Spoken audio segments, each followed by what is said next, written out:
Social Security card, how to get it, why to get it, when you need to change it, how you need to check it, can you get a new card, everything about Social Security cards. All right, so my name is Ed Weir. I ran the third busiest Social Security office in the country. And so this is a live broadcast. If you're watching this later on a recording, I'll talk about about Social Security cards for about the first 10 minutes or so. And then I'm going to open it up to questions and answers. So if you have any questions about Social Security cards or retirement or survivor benefits or spouse benefits or disability or Medicare, Medicaid, Affordable Care Act, make sure you jump in here and ask away. All right, so let's go ahead and get started. Get this all set up here. So this is a live broadcast, right? Yeah. Okay. All right. Okay. So how do you get a Social Security card? The form you need is an SS5, and it's a pretty easy one-page form, even though it's got the three other pages, explanations, and a bunch of cautionary type stuff. But pretty easy to fill out. It asks for your parents' names and Social Security numbers. Don't worry about that. Nobody ever knows their parents' Social Security numbers. Make sure you sign it at the bottom, put your address, because what happens is if you mail it in, you have to mail it in with the documents. And Social Security is very, very particular about the documents they accept. They have to be originals. So quite often, most people just go ahead and go down to the office and get their Social Security card at that time, and they fill out the SS5, take it down there. The person checks it out, checks your ID, your driver's license, your passport has to be a current, valid picture ID. And then you're not going to get your Social Security card immediately. It will be mailed to you within 7 or 10 days. That's why it's important you go ahead and put the address down there correctly, because they will mail it to you. This is for just a regular replacement card. For a new Social Security number, if you've just moved to the country or whatever the case may be, then it's a little bit more difficult to get the new one. More documentation is needed, and it takes a little bit longer to be issued a new Social Security number.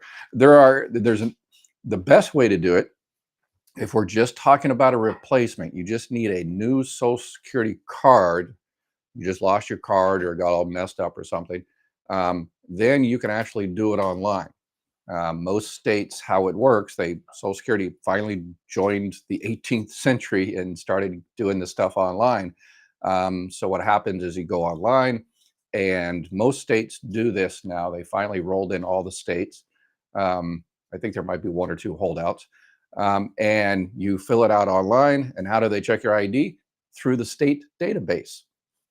So if you have a state driver's license, or it depends on the particular state, if you have a state ID, just a regular state ID, you can do it.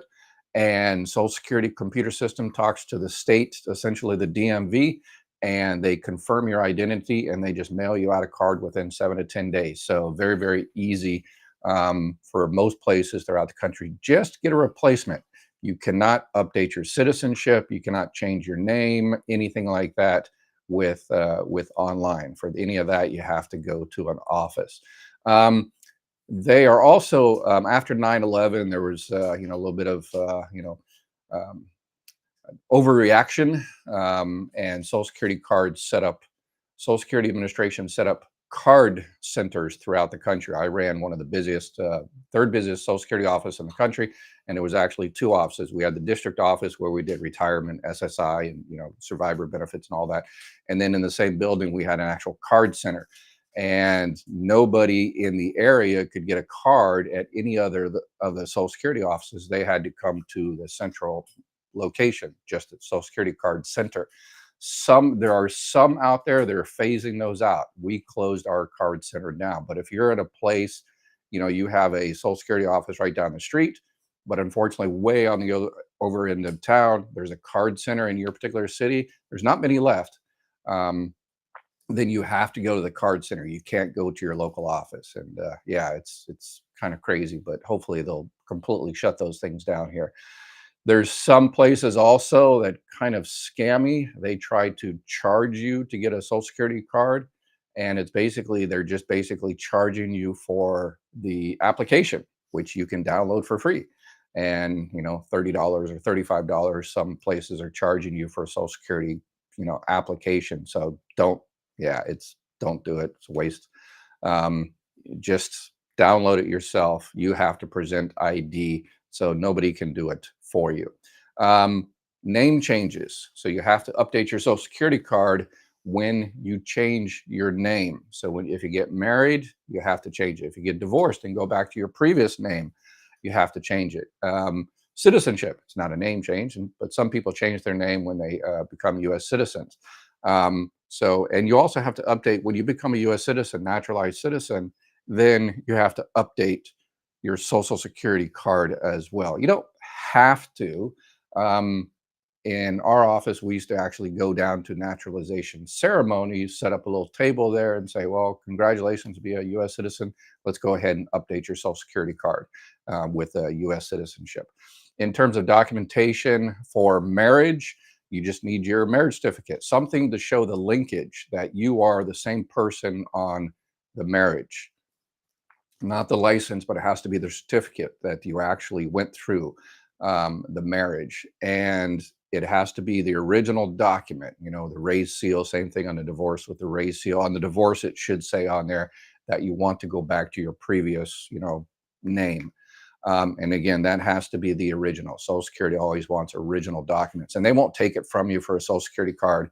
They'll just look at it. If they need a copy of it, they'll make a copy of it. They'll stamp their copy that they saw it. So you cannot provide copies. They have to be originals, and Social Security will look at it and then hand you originals right back to you. So the marriage and everything, you have to show the linkage that the person being married is, the previous name, then a new name, divorced, kind of the reverse. You have to show that, okay, this is my previous name, and this is my new name. So make sure you do that correctly. All right, children. What about children? Yes, children need Social Security cards. Usually it's enumeration at birth. When you have a child in the hospital, most hospitals fill out the application for you, submit it, but be careful. Sometimes they spell the name wrong, or whatever the case may be. And so just keep an eye on that. And sometimes they drop the ball and forget to send in, they do all this stuff and say, oh yeah, we'll take care of it. We'll get your child a new Social Security number. And then they drop the ball and you never get it. So if you don't get it, usually if you get it directly, if you apply directly from Social Security, it takes about 7 to 10 days to get a replacement Social Security card. The new one, again, takes a little bit longer. And then if a hospital does, it takes even longer. So give it about a month or two. And if you don't get your Social Security card for your child at that time, then you need to reach out to Social Security, and maybe, they put the wrong address down or something like that, or they just completely lost it. Another thing people don't realize is that your Social Security card is just not your name and your Social Security number. That's what your Social Security card says. But internally, giving away the internal, how the sausage is made here a little bit, it's called the numadent. An identifier, number identifier. And internally in Social Security, your Social Security number, that record has your name, the date of birth, the place of birth, your parents' names, your mother's maiden name. And that's how anytime you call Social Security and they need to ID you, that's what they pull up. So it's important that, that stuff is correct. And what happens sometimes is if your date of birth was recorded incorrectly, eventually 40, 50, 60 years later, when you go file for retirement, you have to correct that. So you have to get the birth certificate and all that kind of good stuff. So if you're ever down at the Social Security Administration, for something else, for a card or something like that, ask them, say, hey, what date of birth do you have for me? Just to kind of double check. But usually you'll also get dinged from the IRS. So if you file your taxes and the IRS kicks it back because your date of birth is wrong, that's usually where the date of birth is wrong. It's incorrect with the Social Security Administration. So that's usually kind of how you find that out. Often asked about, well, can I get a new number? Probably not. 99.99% of the time, you can't. We probably did a brand new number for people, a handful of times every year. And we processed, tens of thousands, hundreds of thousands of Social Security cards every year. and probably only a handful. And those usually involved, the FBI coming down with the person because the person was on some type of witness protection plan or something like that program. So yeah, so we gave those people new social security numbers because the FBI gave them all new lives. But other than that, no, you're probably not going to get a new social security card. It's very, very, very a new social security number. It's very difficult to get a new social security number. So if you need a replacement card, you're going to get the same number. If you're going to change your name, you're going to get the same number. If you're going to change your date of birth, you're going to get the same number. If you're going to get divorced and change your name and all that kind of, you're going to get the same number. You're going to have the same number for the rest of your life, 99.999% of the time. And a lot of people come down and they say, well, I wanted my credit is all messed up on my social security number. Well, I'm a victim of fraud and all this kind of stuff. But that's, to be brutally honest, that's not Social Security's issue. That is because those credit reporting agencies decided to start using their social security numbers years ago. But that has nothing to do with Social Security. That has nothing to do with your retirement or disability or survivor benefits. That's, those three reporting agencies and the Federal Trade Commission for fraud and stuff like that. So it has nothing to do. So people come down and say, hey, somebody stole my ID and can I put suspend my social security number or anything like that? Yeah, no, there's nothing like that. It has nothing to do with Social Security. So if you go down to Social Security and try to do something like that, you're just basically wasting your time because Social Security will just tell you to, file a police report or something. But your Social Security number is going to stay the same no matter how much your Social Security or how much your credit report, your credit rating is messed up. They're not going to give you a new Social Security number for something like that. So any type of fraud. All right. So I did that fairly quickly within 12 minutes. So that's not too bad. Now let's get to a bunch of questions, and we're finding a lot of money for people out there every single day. Found some more money. Another message every single day, pretty much. When I wake up, I check, YouTube comments, see what's going on out there. And somebody got a whole bunch of money in alimony this yesterday, or actually today. Well, yesterday, but I read it today. In terms of how did that happen? One of my lives, someone was asking about alimony. He says, hey, this person is, still owes me a lot of money. And I heard they just filed.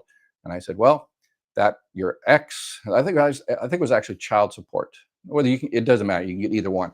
But if you have an ex that owes child support or alimony, but they kind of work under the table or hide their work or whatever the case may be for decades, and you never got anything, once they start their Social Security benefits, then that's federal benefits. Those you can go after really, really easy. You go to the court, you get a court order.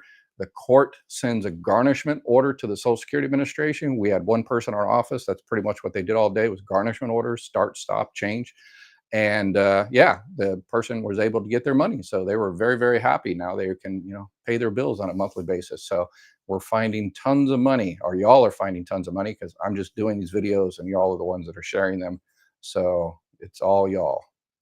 All right, let's see here. Sweet Bug, good evening, actor. Hey, what's up? Hey, Megan, thanks for all the great information. You're welcome, fake person. I want to thank you for answering me and trying to read my spelling. You're awesome. And I realize now that I can't go for disability. All right. Let's see here. Good afternoon, Dr. Ed. Good evening. All right. I will have to wait until my husband turns 65, then apply for Social Security on my own. Like you said, I'll have to rewatch the ones that I have 8 years and my husband's is 57 and I'm 50. Yeah, again, if I can't remember your particular situation, but again, remember the independently entitled divorced spouse benefits, which we found already hundreds of thousands of dollars for people for. Your ex-spouse doesn't have to have filed for benefits. As long as your ex-spouse is 62 years old, regardless if they file for benefits or not, you can file for divorced spouse benefits. It's called independently entitled divorced spouse. So you have to file for benefits on your own record, and then you start your benefits, and then you file a spouse claim. and we've had a little bit of issue, people going down to the Social Security Administration and asking for independently entitled divorced spouse, and the people at the front window didn't know what they were talking about. The people that are specialists in the back will know exactly, but unfortunately there's a lot of new people in the front, and people are being sent away and losing money for the rest of their life. Luckily, we caught that person. We gave them the reference number. They went back down and they got their money. So I think that was the one that got extra $1,100 a month. So all right, y'all are doing a great job sharing this information. I appreciate it. The people that get the money appreciate it. We thank you for the information. Wonderful job. I have sent everything to my friends, and they are now listening. We're grateful to you. Oh, appreciate it. Thank you. I work 13 straight years here in the U.S. now. I'm a green card holder, 55 years old. What if I go back for good in my country or for good? How can I get my Social Security pension in the U.S.? Yeah, once you hit 62 years old, it depends on your particular country. Go into, I always forget the exact name of it. It's called the Payments Abroad Screening Tool. The Payments Abroad Screening Tool. So once you hit 62, you file for retirement benefits on your own record. You've worked at least 10 years, so you're insured. And when you're 62, that you check that Payments Abroad screening tool, or you can check it today, because each country is different. Social Security Administration has what's called totalization agreements with pretty much every country in the world. And check your country. So you put in there, yeah, I'm receiving, retirement benefits, and, I am, a green card holder, or I'm naturalized, and I am going to be living in this particular country. And it'll tell you exactly whether you can continue to receive benefits while you are overseas.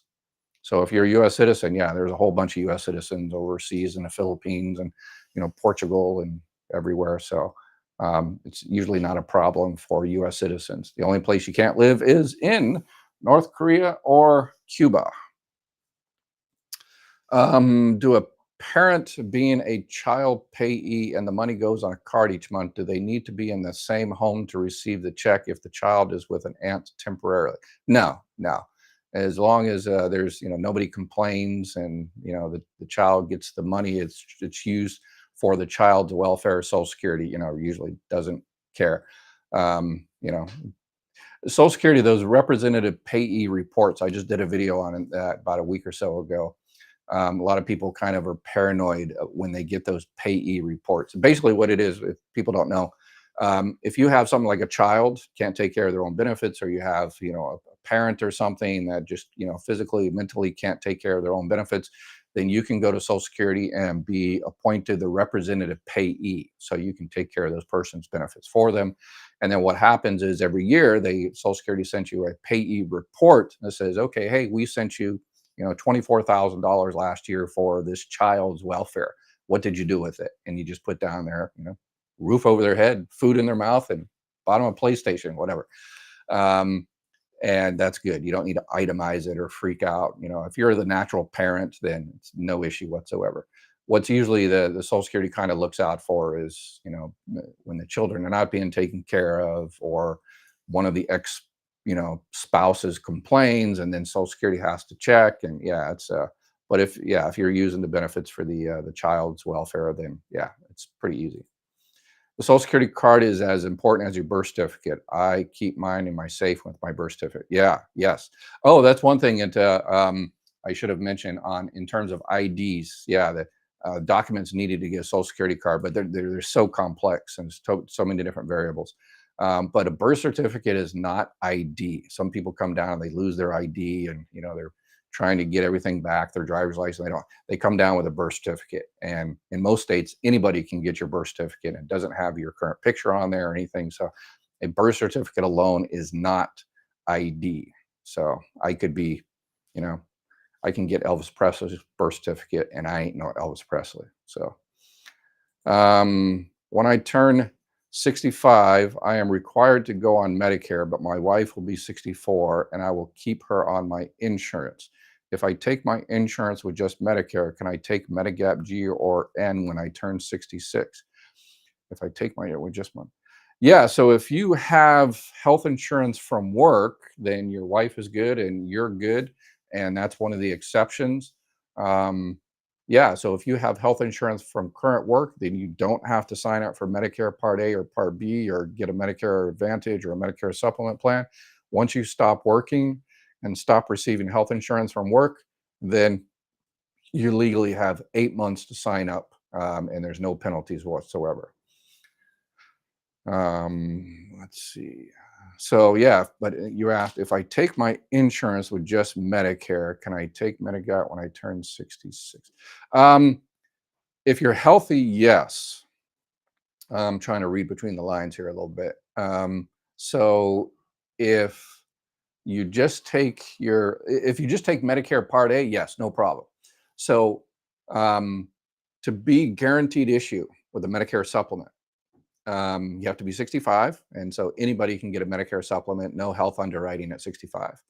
Or if you're new to Part B. So for instance, if you were working and you held health insurance from work and you just signed up for Part A and you refused Part B, which is the smart thing to do because you don't want to pay $174 when you don't use it because you have health insurance from work, right? And then let's say 5 years later, when you're 70 years old, you stop working, stop receiving for health insurance from work, and then you sign up for Part B. So signing up for Part B triggers that new special enrollment, so you can get a Medicare supplement plan with no underwriting and no extra cost or anything like that in terms of, because you delayed whatever. So yes, you're good there. Hopefully I read your question correctly. My friend stopped alimony and he just passed. Is there any way she can get it from Social Security now? Yeah, I mean, if well, not she can't get alimony from Social Security, but if they were married for 10 years, then she is entitled to divorced spouse benefits from his record. If her benefit amount is less than half of hers and she is not currently married,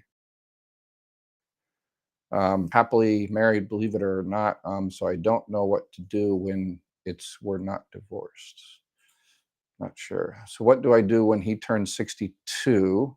Oh, okay. Oh, okay. So you're not divorced. Okay. Okay. Okay. This is a previous question. So what do I do when he turns 62 and he doesn't file? Okay. Yes. Okay. So yes, if you're currently married, then yeah, you cannot get spouse benefits. He has to file. So you go ahead and file for your own benefits. That's called the split strategy. You file for your benefits, you start your benefits, and then when the higher wage earner files later, then you can file a spouse claim. Yeah, so you have to wait until he actually files. All right, good. Please like and share the live streaming. Yes, please. Let's see. Megan, if I was placed on disability at 35, I'm now 65. Do I have to apply for Social Security in order to file for ex-spouse benefits? No, you already filed for Social Security 30 years ago. So yeah, there's another place, hundreds of millions probably being lifetime benefits are being lost because people are on disability, so they think they can't get survivor benefits as well when they turn 60. They're on disability, so they think they can't get divorced spouse benefits when they turn 62. And there's a lot of people out there walking around that have a whole bunch of money, that they're entitled to, that are just walking around not knowing that. So please share so we can get people that money. Is there rules against having a certain amount of dollars in my savings account? It really depends on what type of benefits you're receiving. If you're receiving SSI, then yes, that's a welfare-based program. If you're receiving anything else, nope, you are good. Let's see here. Mary, I get a pension from an ex-spouse, so I was wondering if that counts as part of my income while I collect my Social Security early. No, I will be 62 in November and still plan to work part-time. Nope, a pension like that does not count. So you are good. Doesn't count as income. Only work counts as income. Social Security told a parent that they needed an address before she could be the payee for her son. Again, he's with his aunt and has address. How do she become the payee again? Yeah, I mean, if the parent is homeless, then yeah, it's probably going to be difficult to if they don't have an address, it's going to be difficult to, Social Security, and say, wait a second, you can't even take care of your own benefits. How could you take care of someone else's if, you don't even have an address? So yeah, you need an address. Yes. Yeah. They don't really usually make representative payee, homeless people representative payees. My birthday was in May this year. I signed up for Part A and Part B. I have no health insurance from work. Do I have to sign up for a supplement or advantage plan? You don't have to, but you have to understand, you do have to understand the repercussions if you don't. So Medicare Part A covers the hospitals, Part B covers the doctors. There's 6 gaps in there, financial gaps that you're responsible for. The biggest one is in Part B. There's a 20% copay, co-insurance. If you go to the hospital and they give you $100,000 Band-Aid or surgery or whatever the case may be, you have to pay $20,000 out of pocket, 20% of everything. So if it's $1,000, you have to pay $200, or 20% of everything. So that's why almost everybody, unless you're independently wealthy, they get either a Medicare supplement plan or a Medicare Advantage plan to cover most of those gaps. So I would highly recommend it. And they're all different, depend on your particular area, different prices. The plan G's or N's are the same throughout the country, but the Medicare Advantages are all different based on your area. So if you need someone to help you out, email me at ed@mygovexpert and tell me your name, your phone number, the city, state where you're from, and then say, hey, I want to check out all of my options, Medicare supplement, Medicare Advantage, whatever, in my area, and I'll have someone reach out to you and give you all your options. And that is 100% for free, of course. I'm going to turn 70. I don't like to retire yet because I came late to this country. I have Part A. Is there any problem with that? No. If you have health insurance from work, then you don't have to sign up for Part B. But if you're 70 and you've got your 40 quarters and you're eligible for however much money from Social Security retirement benefits, then you should take it at 70 because it's not going to go up anymore. It maxes out at 70 years old. You'll obviously get your COLA, and if you pay more into Social Security, obviously that's a whole different thing. But your basic benefit amount stops increasing at 70 years old. So the month you turn 70. So what I would do, and it doesn't matter if you're working, you can make $1 billion a month and do that and collect your Social Security. So what I would recommend is a couple of months before you turn 70, call Social Security, have them turn on your money, start getting your money. It'll be easier because you already have Part A. So you're already in what we call the claims path. So it'll be very, very easy to go ahead and sign up to start your money. And then once you stop working in the future and stop receiving health insurance from work, then you go ahead and sign up for Part B. And then you'll have it all. And it'll be a beautiful thing. I greatly appreciate your live broadcast. Sharing your wealth of information is invaluable to so many of us. Thank you, kind sir. Yeah, well, I just checked. This is day 72 I've done this every day for 72 days. I almost missed yesterday. I was feeling terrible yesterday. But I made it, persevered. Improvise, adapt, overcome, gunny highway, hoorah. Dr. Weir, this may be complicated. I am 64 and a half. My Social Security starts in June. My health is failing. I will lose my work insurance. What do I do before I turn 65? Yeah, so the only health care available for you before you turn 65 is Obamacare, the Affordable Care Act. So, but your Social Security starts in June. 64, my health is failing. I will lose my work insurance. So yeah, so it looks like you'll need a stopgap before your Medicare starts at 65. So you'll need something for 6 months or so. So yeah, send me your information. I've got people that do Obamacare, and they'll get you set up with a plan for that. And then we'll go ahead and transition you over to Medicare. No problem whatsoever. So just email me there, and we'll get you taken care of. Fake person. Thank you. You rock and you're awesome. Yeah, I appreciate it.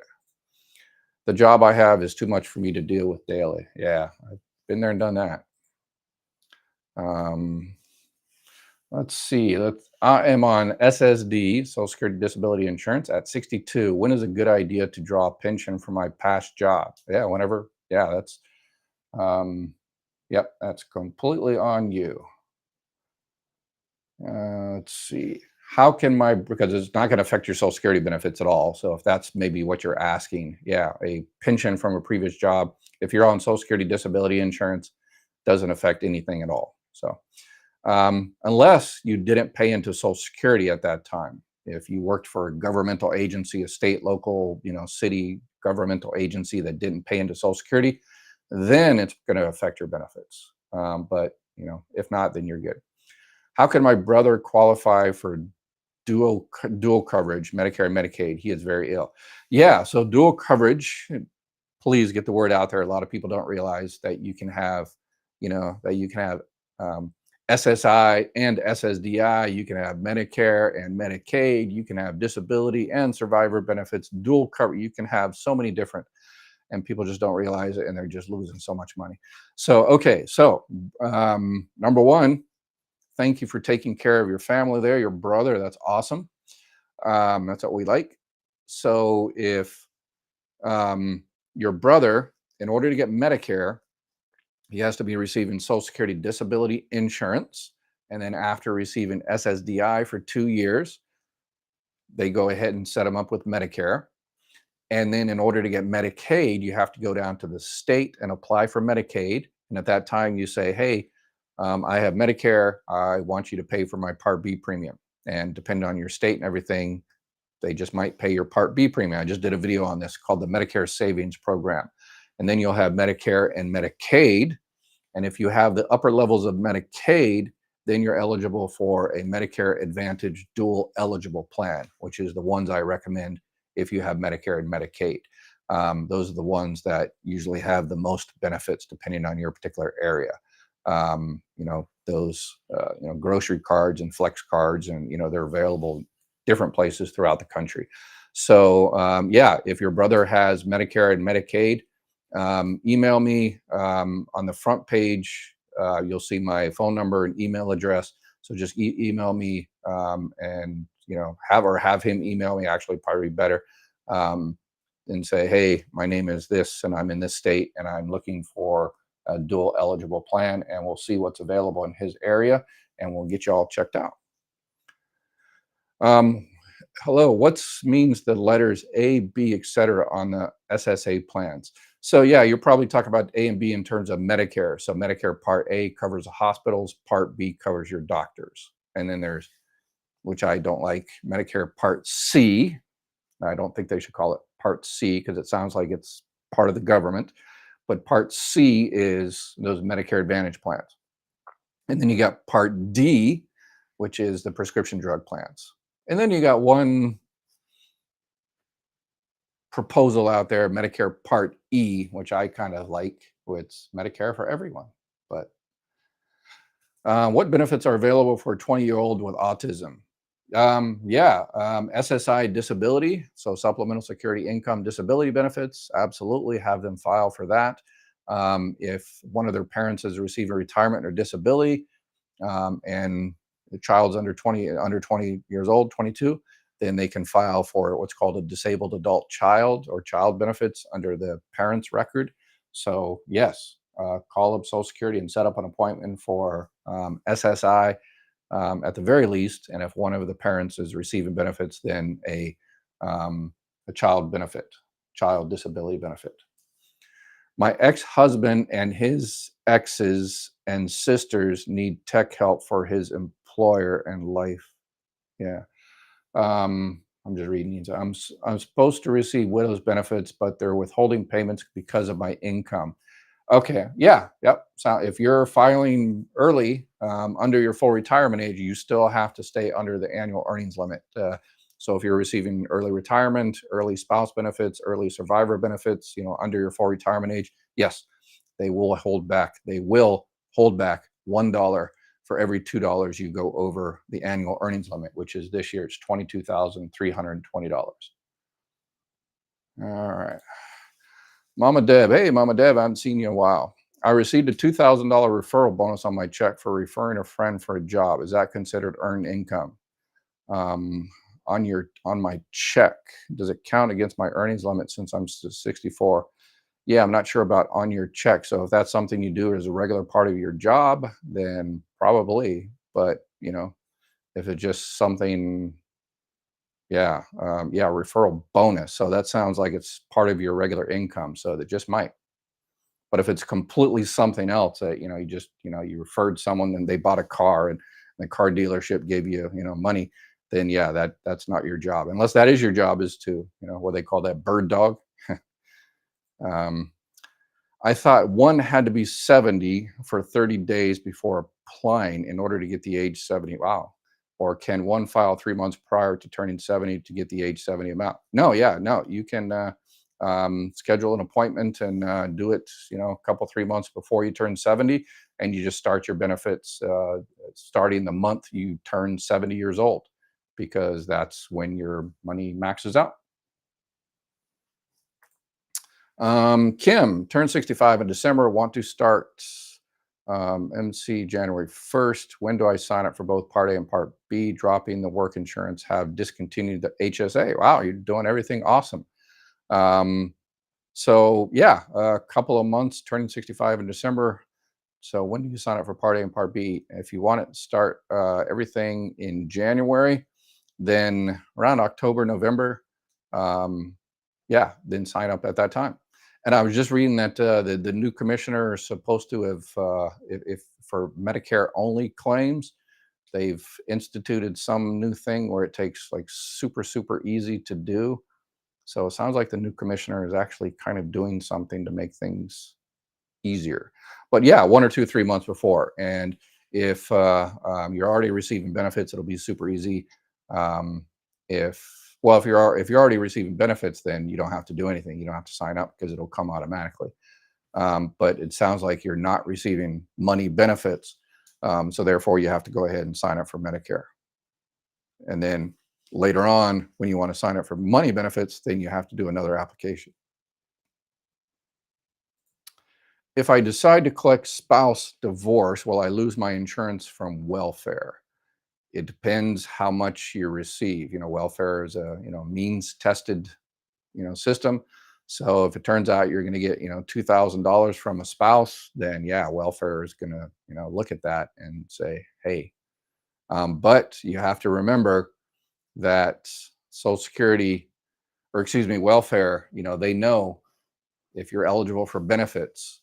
So some people say, well, I'm not going to file for my retirement benefits or for other benefits I have available to me because I don't want to lose my Medicaid or other type of welfare based benefit. And if that place finds out that you didn't, then there might be issues, in the sense of they might go back and say, hey, you should have filed for retirement or survivor benefits 6 months ago. And if you had, then you would have never received Medicaid. So you have to pay everything back. So you should really, you know, yeah, kind of make sure you think about that. If a senior currently on Medicaid and SNAP in New York is going to inherit money that will disqualify from benefits, must they tell these agencies? Yeah. So same answer. Rose, like. Yes, please. Okay, let's see what else we got here. If I'm getting Social Security disability, I'm 61, 100% VA disabled. Do I have to have Medicare? No, if you're VA, they don't require you. If you're on TRICARE, they require you to sign up for Part A, Part B. But if you're on VA, you don't have to. But maybe you're thinking about saving some money. But there are some options out there. So you can sign up for Part A if you want. That's zero premium per month. Part B is probably what you're trying to avoid because that's $174.70. But a lot of vets go ahead and sign up, and then they sign up for what's called a Medicare Advantage Part B give back. And it depends on your particular area, but there's probably Medicare Advantage plans in your particular area that pay part of your Part B premium. So, you can sign up for a MA only plan. So it doesn't include the prescription drug because most people are happy with their prescription drug coverage they get through the VA. But in case, if you ever move or the VA clinic or whatever hospital, the service gets terrible, or you want a second opinion or something like that, it's good to have kind of a fallback. And you won't be losing very much or any money if in your particular area there's a Medicare Advantage plan that pays part or all of your Part B. So once you get your Medicare card, email me, and we can check. I'll have someone reach out to you, one of my Medicare insurance brokers reach out to you and see what's available in your area and how much they can pay for your Part B, so you can have your cake and I guess eat it too, right? Um, can you explain the 150 to 180%? What is that extra 30%? How would someone qualify? Not exactly sure. 150 to 80%. The only thing that Social Security 100, yeah, maybe you're talking about the family max. So if the family max, if you receive benefits and you have, children or something receiving benefits, there's a max that can be paid out. And that's anywhere from 150 to 80%, 180%. So how would someone qualify? Have kids under the age of 18 or that became disabled before the age of 22. If you work for the state of Texas and have state insurance, get a pension, but turning 65, what part of Medicare? Yeah, it really depends on what the state recommends you do. So you work for the state of Texas, so you probably didn't pay into, the Social Security part of FICA, but you did pay into Medicare. So you're eligible for Medicare. So call your HR and say, hey, do I have to sign up for, Medicare? And, because sometimes, they're trying to save money by moving costs over to the federal government. Got approval letters for widows benefits to start 7/24. Want to move it to start in November. How? Yeah, yep. Just call them up and say, I want to change my MOE, month of entitlement. So easy problem. Easy. Can your supplements be together in one plan? Not sure what that means. That's true. The new commish also made it easier to take taxes out of your benefit. Um, oh, are you a Social Security employee? Is this the W4VE? This W4V. This is people don't pay taxes. They don't get taxes taken out of their Social Security check, but you can if you want. It's called the W4V, little form there where you fill it out and say, hey, please take out, 7%, 15%, 22% out of my Social Security check so I don't have to pay it, in April or something. So I always thought it was pretty easy. So you can do it over the phone. You do not need a W4V. Oh, okay, Larry. Oh, is this, oh, wait a second. This is Larry. Ah, my old coworker. Okay, Larry. Hey, all right, thanks. So the new Medicare, they said you can do the new Medicare only in 6 seconds, I heard. So yay for the new commissioner doing some good stuff there. And yeah, about 1,000 other places to work on, but we'll get there. We'll get there.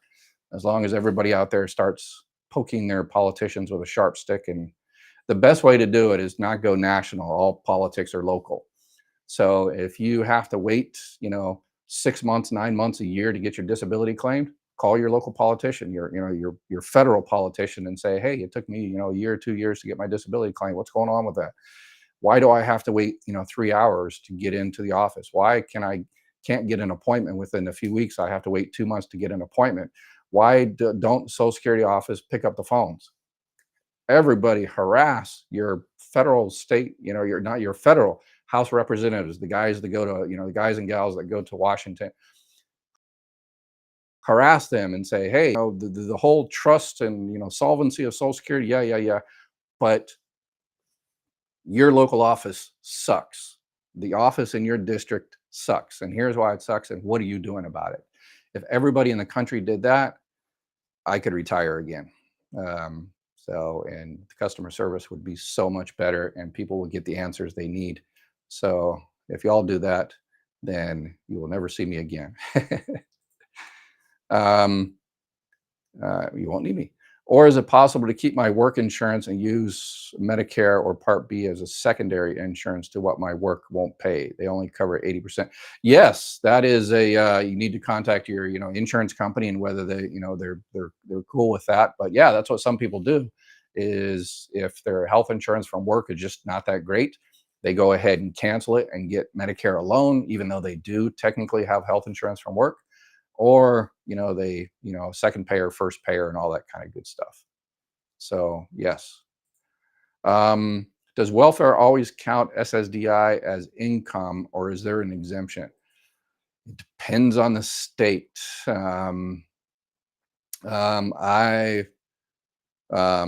talked to a guy who was in one state and he was receiving SSDI and they did not count that. So he and his family got Medicaid. He moved to another state and that state counted SSDI and he lost his Medicaid. So it really depends on your particular state.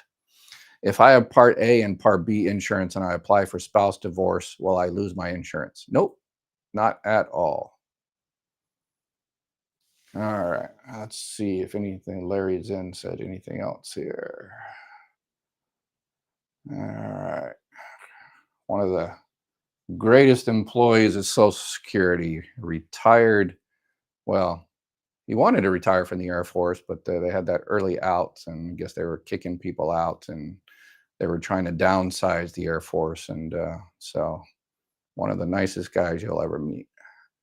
Let me see. Okay, getting Medicaid and working, is there a cap how much a person can make and not be penalized? Yeah, that's the state. It depends on your particular state. So Medicaid. So if you actually mean Medicaid, the welfare-based program from your state, yes, because that is a welfare-based benefit, then yes, yes, you will. They may cut you off of Medicaid. But if you mean Medicare, then no, no. Unless you're getting Medicare based on disability, then work will affect. So complicated, isn't it? Yeah. John in Sandy Springs, Georgia. What's up, John? Is the way I can view Part D to compare my meds currently taking? Yeah, the Medicare.gov has a pretty good website. So that's going to be a big problem going forward. Most brokers and agents up until now, they helped people with Part D, but unfortunately, a lot of the companies aren't, paying, commissions for people to help you, and so, and people, for better or for worse, they, don't want to do things for free, spend an hour, and not able to pay their mortgage or support their families, looking for meds. And so, yeah, this is going to happen in 2025. So there's going to be tons of changes. So I'm telling everybody, if you have a Medicare Advantage, if you have a Medicare supplement, you're good. You definitely need to check your prescription drug plan because that's going to change a lot. So in October, check your prescription drug plan. But if you have a Medicare Advantage, if you've never checked it before, this is the year to check it. There's tons of changes coming down, new regulations. The insurance companies are being paid less by the government. There is the catastrophic of 8,000 to 2,000 for drugs, which is going to affect everybody because the insurance companies are profit driven entities. Go figure.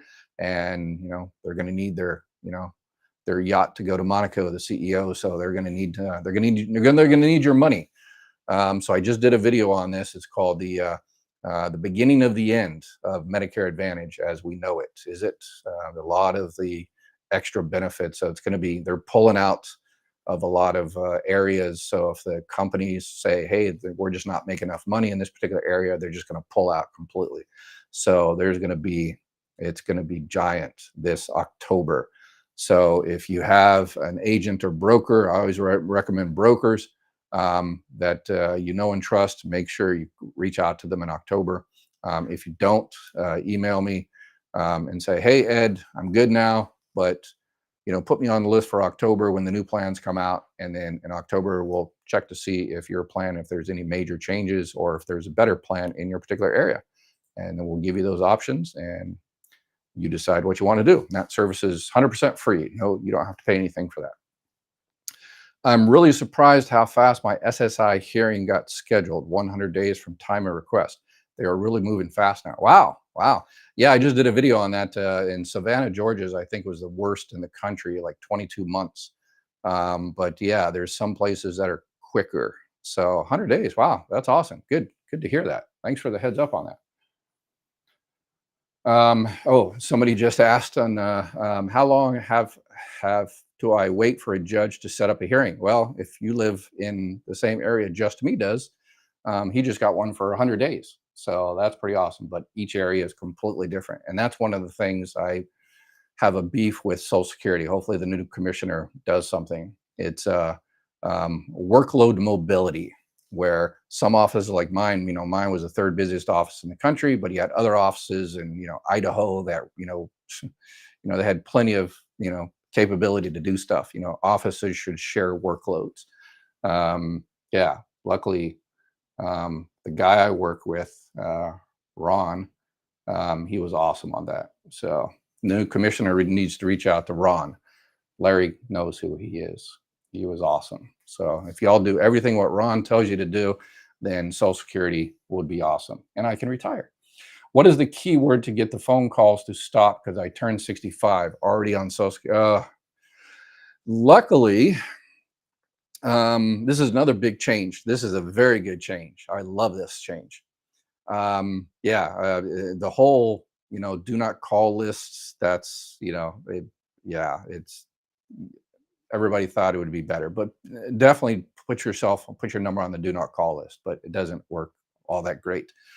How to stop the Medicare insurance agents and health companies and the health insurance companies from harassing you at 65? Because what it is when you're 65, if they sell you a Medicare Advantage plan, they get paid like twice as much when you're 65. So yeah, everybody wants to take you to the 65-year-old Medicare, prom. You're the popular kid in school again. But the government has come down, and with the FCC and the FTC and Medicare, and they have changed it to where, what it was is if you press something on Facebook and you say, hey, I'm interested in, talking to someone about Medicare. And if you're like, you're doing like a year early, then or if they can't sell you something, or you don't want, they paid for that Facebook ad. So they paid, $35 every time you clicked it. And then they call you up and they try to sell you. And then they can't sell you, but they lost $35. So what they have been doing is they sell your information to everybody. So they say, hey, you want this? I'll sell it to you for $1, and sell this other guy for $1, another guy for $1, another guy for $1, and they get their $35 back, or they actually probably make a profit. The government's come down and says, no, you can't do that. It has to be a 1-for-1. So if you click that button and you want that person can contact you, and that's it. They can't sell your information like that. So hopefully, but we're going to have some bad actors. So if you have bad actors like that, one way to do it, if you've got some time, you say, hey, wow, I'm really interested in, you kind of entice them a little bit and say, and how did you get my information? And because I didn't tell you to call me. And then you reach out to health insurance company, and the health insurance company will investigate and say, hey, how come you called this person? You essentially cold called this person, which is completely illegal, and because you didn't have authorization to contact them. And if they get too many of those complaints, they will never be able to sell Medicare again. So there's that. Yeah, there's tons of bad actors. There's big companies getting out of the business because they can't harass people anymore. So that's a good thing. Yeah, there's been some big call centers that have closed down because that was essentially their MO, is to do that. So they've completely closed down. So that's why, with mine, if you don't call us, we ain't calling you. So if you want help from one of our brokers, call me, leave your name, phone number, state what you need help with, email me, and I'll have somebody contact you. So you call me, and we have one person call you and never anybody else. So that is it. So hopefully that reduces the calls, because it's been crazy. And another thing they did is they stopped the whole bait and switch type thing, where they took, some grocery card that was like the best in the country, and then they advertise it to the rest of the country, and then the rest of the country called and say, yeah, I want that, $2 million grocery card. And they say, well, I'm sorry, you don't live in Paris, Texas, so you can't get it. And then they do the hard sell and all that kind of good stuff. So luckily, the government has listened. It's taken them longer than usual as always, but they have listened and they are taking action. So that is a beautiful thing. Oh, I already got that one. If I want to apply for spouse benefits, is there an application online for that? And then one that my husband asked to do, is there an application online? Do we have to call? All right. Yeah, for spouse benefits, for regular spouse benefits, yes. So you file, so how it works is there's 3 applications. So you file the lower earning, the lower earnings spouse files for benefits on their own record. And then the higher earning spouse files for benefits on their record. And then the lower earning spouse files a spouse claim on that record. So, but the spouse has to be less than half, the full benefit amount has to be less than half of the higher earning spouse. So you can do it online, or you can call the 800 number and schedule an appointment, like a phone appointment, and somebody from your local office will call you up and help you out.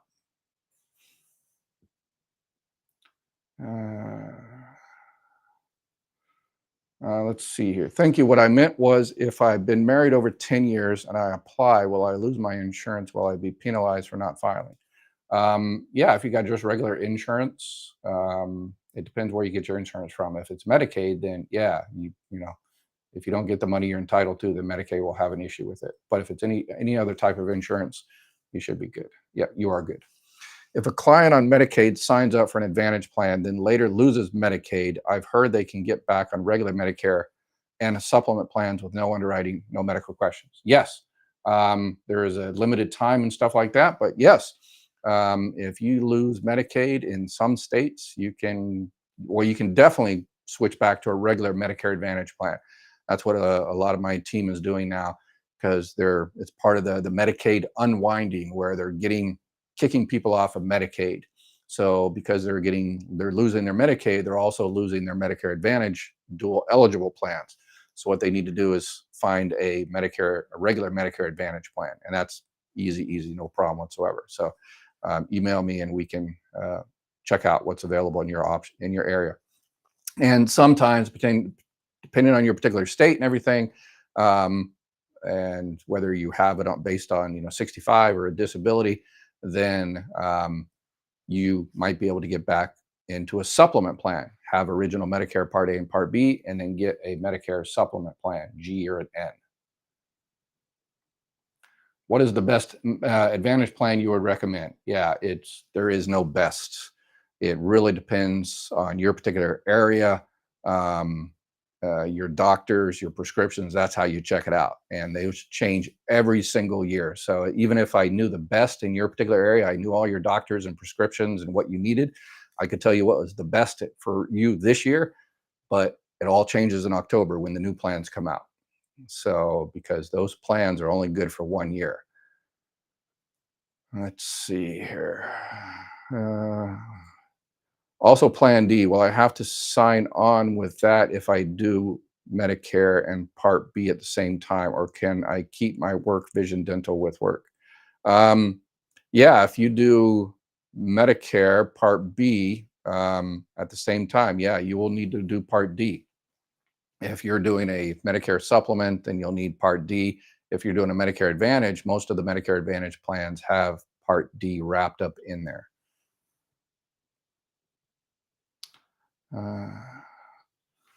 I was told when I called Social Security that I had to go in person to Social Security office to move the MOE. Possibly.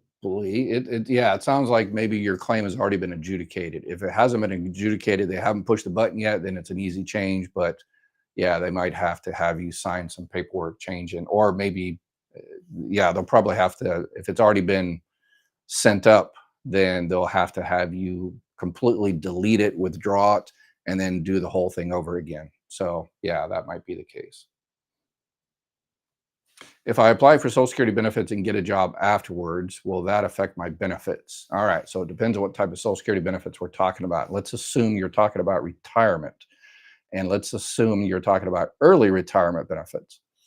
Um, so you file for early retirement and you're limited to $22,320. If you get a new job earning under that, then no problem.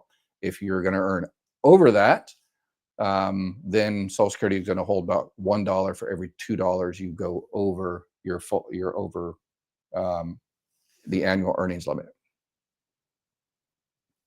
All right, we're at an hour, so let's do a couple more and then we'll call it a night. I need to talk about a Medicare Advantage options for the rural county in Pennsylvania I currently live in. I do local broker, which last spring was my inaugural time. Yeah, yep.